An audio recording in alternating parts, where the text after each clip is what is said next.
বাড়িতে সৌন্দর্যের ফুল হলো সৌন্দর্যের প্রতীক। তাই বিশ্বকবি রবীন্দ্রনাথ বলেছেন, শিশু এবং ফুল এবং সঙ্গীত মানে গান বাজনা নৃত্য এই যারা পছন্দ না করে তাদের পরম স্রষ্টাও পছন্দ করে না। আমার বাড়িতে মোটামুটি বহু প্রকার ফুলের সমাহার রয়েছে, অত্যন্ত সুন্দরভাবে। দেখুন, এটা মোরগ ফুল ফুটেছে, যত্ন করতে হয়। পিছনে লাঠি দিয়ে গাছটিকে সোজা করে রেখেছি, নতুবা পড়ে যাবে ওয়েটে। এই কেট্রাক্স ফুটেছে অত্যন্ত সুন্দর, অত্যন্ত মনোরম এবং মনোমুগ্ধকর, যা মন ভুলানোর মতো। এই ঘরের সামনে দুই পাশেই কেট্রাক্স রয়েছে, এই পাশেরটাই কেবল ফুটতে শুরু করেছে।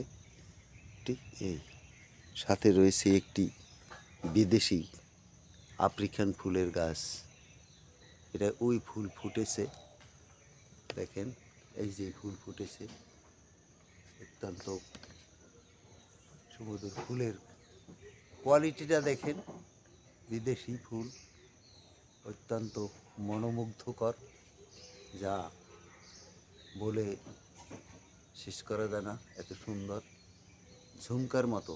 অর্থাৎ বড় বড় বিল্ডিংয়ে পরে মাঝখানে ঝরা থাকে, এই ফুলগুলো ঠিক সেই ঝরার মতো যখন ফুটবে ঝরার মতো নিচে ঝুলে থাকে, অত্যন্ত সুন্দর।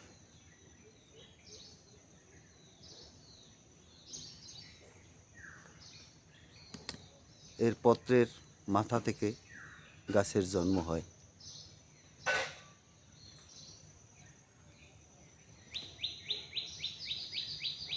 এভাবে বাড়িতে নানা প্রজাতির ফুলের সমাহার হয়েছে। এখন অবশ্যই শীতের সিজনে ফুল একটু কম ফোটে, তাই জবা রয়েছে বাড়িতে প্রায় 35 থেকে 40 প্রকারের, বিভিন্ন প্রজাতির।